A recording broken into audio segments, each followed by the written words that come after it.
In the next few chapters, I, Sil Arkoth, scholar of the Windy Tomes and proud member of the awe-inspiring standards, have transcribed the journal of Shem Rootercrystals, without a doubt, a significant figure of the North and the Syrops of Onslaught. I have thoroughly studied the text, and while I cannot guarantee its authenticity, the events described and the nature of the writing coincide with the other documents and facts I have acquired. I have no reason to doubt that these are indeed the writings of Rootercrystals. For the most part, I've transcribed the journal as is, with only a few minor edits, omissions, and an overwhelming number of spelling corrections. Second of Moonstone, 124. My name is Shem Rootercrystals. I'm a dwarf. I'm not really all about the whole keeping a journal thing, but I feel like I probably should. That's what adventurers do, right? And that's what I think I am now, an adventurer. I feel like I'm just writing to myself, and it's a little weird. And I just caught myself telling myself that talking to myself is a little weird. And now I'm realizing that telling myself that talking to myself about how I'm talking to myself, editor's note. It goes on like this for quite some time. And the same theme shows up surprisingly often throughout this journal.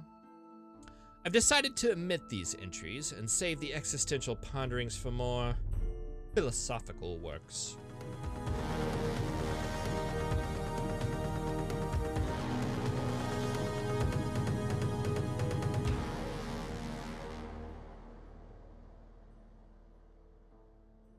I was born in Standard Hours, part of the Syrops of Onslaught, in the year 66, during the golden age of the rule of Solon Oilyfolded. I lived mostly a peaceful life there, hauling, cleaning, never really applying myself to anything that didn't get me into trouble. Every day was pretty much the same until the year 114. When the goblins of the Sins of Twigs declared the dangerous war, life became different. We fought, we died. They took my family, they took my friends, they just kept coming.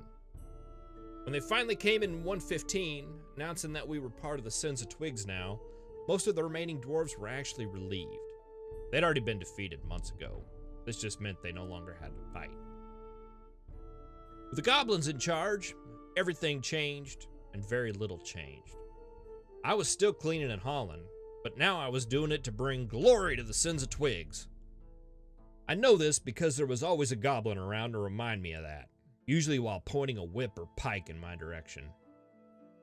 Then, in 123, goblins left. They just went. They gathered us all together, made sure we understood that this changed nothing. We were still part of the Sin of Twigs. Then they brought up Uzbu Hushjackal, the herbalist, said he was in charge. They just left. Uzbu. And I thought it was bad with the goblins. One thing to have a war-hardened goblin scream, "Glory to the Sin of Twigs," while pointing a sword. To have a plump dwarven flower picker say it smugly while wearing a stone crown 2 sizes too big is a totally different thing. I could have done something. I didn't. There's no point. The dwarves of this town had given up. I couldn't stay. I left. As a dwarf, we didn't associate with the humans of the North. They were very close to the elves of the confined being. The dwarves didn't like that. The friend of my enemy, all that. I didn't care about any of that anymore. The human town of Bearded Arrow to the east had a meat hall. That's what I cared about. Turns out the humans weren't evil, mean, arrogant, any of those things I was taught as a child. If anything, their friendliness and merriment reminded me more of dwarves than the group of dwarves I just left. They were very welcoming, very curious to hear my tales of the goblin occupations. It was there I learned that Queen Solon was dead. The dwarven towns, all gone. It was there I also learned of Ateb Workmines, the new king of the Syrops of Onslaught. He had teamed up with a band of elven rebels and was rallying the dwarves up north to reclaim the Syrop lands. At that point, I had a decision to make. Seek him out, follow him, do my duty, or finish this cup of mead and order another, and another, and another. This is gonna be tough.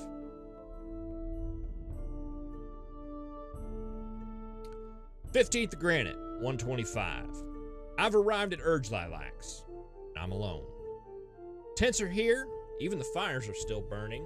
No sign of Eteb, no sign of anyone. Wandered through the tombs, searched the area, nothing. Glorious campaign had started without me. Great. I decided to head south, to the human settlements. Maybe there was enough time for me to choose that other option. I came across the town of Bustwisdom and made my way into the confining Taker.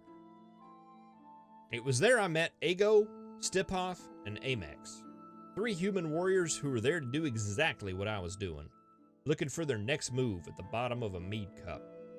We spent that night searching for it together.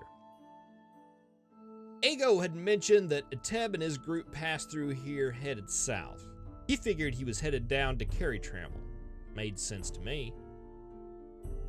Editor's note: the sense this made to Rootercrystals may be lost on some not familiar with the history.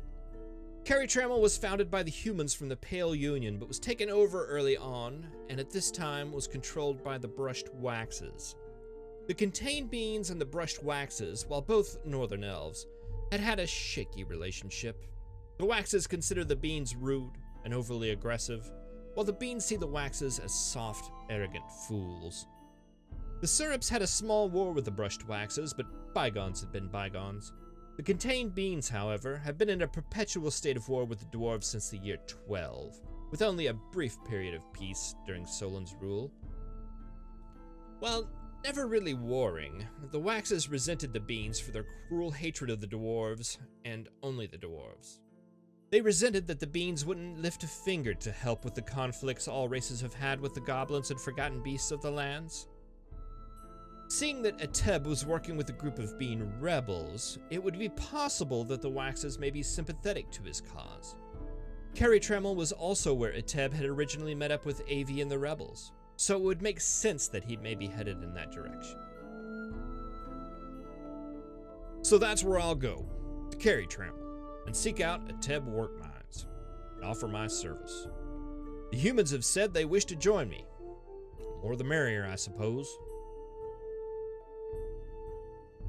16th of Granite, 125. We came across a small goblin patrol headed south to Trammel. Goblins, it seemed, really didn't know what to do with us. They were at peace with the humans, but war with the dwarves. In the end, it was the humans that didn't give them the choice. Ago, Stipoth, and Amex are all skilled warriors, and I admit I was eager to stretch out my spear arm as well. I unleashed several years of frustration on these goblins. Battle was over quickly. We continued our way south toward Trammel, camping along streams, hunting for food. Then we arrived. We walked the streets and entered the shop, asking about the area and about Eteb. No one seemed to have any information or to even know who he was. Such a large figure, yet no one here knew he existed. Strange. I hadn't really thought about it before, but is it possible that these are all just stories? The keep was filled with humans and elves. The human Ami Indigo Stones was appointed the administrator of Trammel. Glancing at my human companions, I could see they felt the same for her as I did for Uzbu back in standard hours, though they tried to hide it. Our conversation was civil, and although I found it odd she had never heard of Eteb either, she admitted she was too busy with other things to keep track of who comes and goes. She suggested we ask some of the priests and performers at the temple downstairs. They'd probably know better. So we headed that way. And then arrows? Blood? Goblins?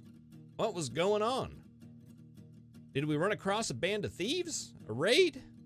The Brushed Waxes were not at war with the goblins. Perhaps this was the start? While I was busy pondering matters of diplomacy, my human companions had already drawn their weapons and first blood. I felt it best I followed their lead and left the wise behind. We cleared out the initial halls, but could hear sounds of battle. Dwarven, elven, goblin shouts coming from the other rooms. Stipoth and Amex ran off to meet the shouts. Ago yelled at me to form up with him, and we proceeded to the room to the north. There, we slew 2 goblins. Ego took a few shots from a goblin spear, and although he was hurt and bleeding, he insisted we move on. We moved to the east, to the south, more and more goblins meeting us on the way. Soon, floors were painted with goblin blood. At this point, the idea of leaving this place really appealed to the both of us. We made our way back to the main staircase, slaying more goblins along the way. As we reached the staircase, I heard a voice shout, "Teb," to the south. Ego looked at me and said, "Go." I made my way to the south, slaying goblin after goblin. Ego caught back up, and we searched on, following the distant shouts and sounds of battle. We battled our way through each room, slaying more and more goblins. At some point, I lost track of Ego and the number of goblins I'd killed. 10, 20, 30, I don't know. More kept coming. And then, there were no more. Then, found him. The Teb work mines. His body lay mutilated on the floor next to that of an equally mutilated elf.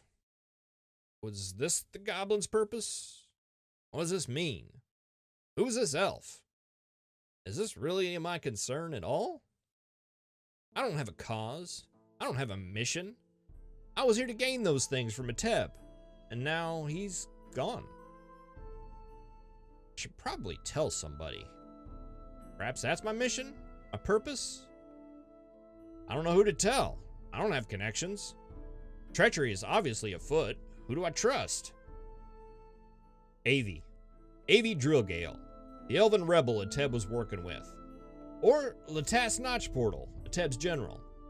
One of them will know what this means. I may be the only person with this information. They will know what to do with it.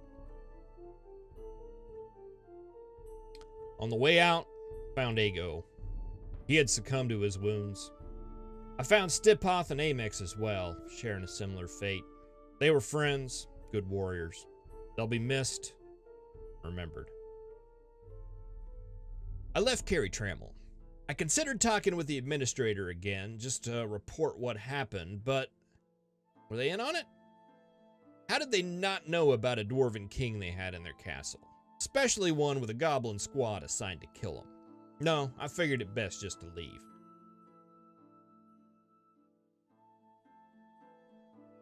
I made my way up north and spent the night in the Urge of Taking in natural crowds. This was a Pale Union town, so I figured I wouldn't run into any goblins or elves. A bard was staying there as well. He was casually mentioning rumors and stated that the blockaded Diamond, one of the dwarven clans from the south, had moved in and reclaimed Ragholes, one of the old syrup hillocks, destroyed by a rock in 105.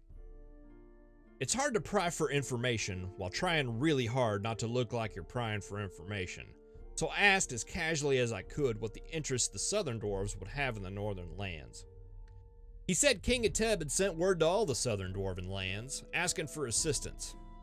He figured Ateb was probably there now, or at least on his way, to plan the demise of the goblins and the elves.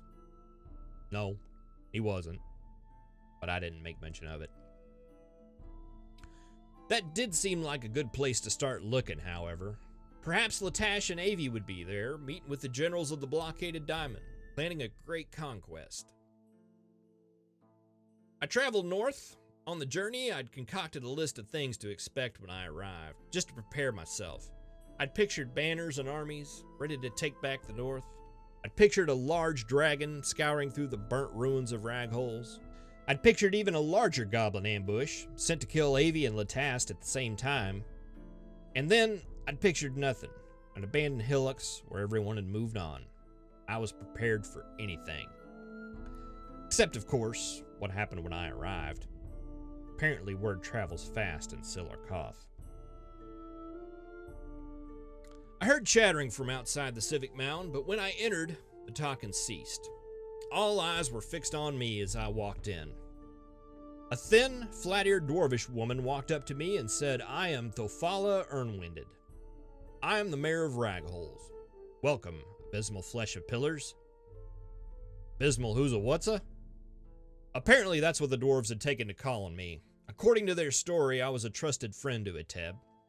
In Carrie Trammell, when I'd learned of his death to the goblin assassins, I'd become so enraged that I killed them all and vowed not to rest until every last goblin was dead. Syrups of Onslaught reunified, and the dwarves ruled the north again. Great. Great. Oh, and it gets better. A.V. Drillgale took her elves and went off to an unknown location. She still flies the Syrup's banner, but accuses the Waxes of being responsible for the events in Carrie Trammell. She suspects I may have had something to do with it. Latast is taken up with the Waxes. He maintains the assassination had nothing to do with the Waxes. They were just as shocked as anyone that the goblins would be so bold. He suspects I have something to do with it. And best of all, the goblins have elevated Uzbu Hushjackal. Yeah, that Uzbu Hushjackal, the administrator of the Standard Hours, to the position of King of the Syrups of Onslaught. A nice, plump, flower-picking puppet. They suspect I have something to do with it. Nice. Though Fala said it was a great honor to meet a hero like me, and she believes, as most do, that the other nobles are mistaken and my deeds were indeed honorable. She let me know that neither she nor the blockaded diamond could officially support my claim to the throne for diplomatic reasons, but she informed me that I was considered a noble of the Syrups in their eyes. Wished me the best of luck on my quest against the goblins. I tried to disagree. Room would have none of it. I had questions. They had no further answers. I slipped out as soon as the opportunity was available. My claim? Noble?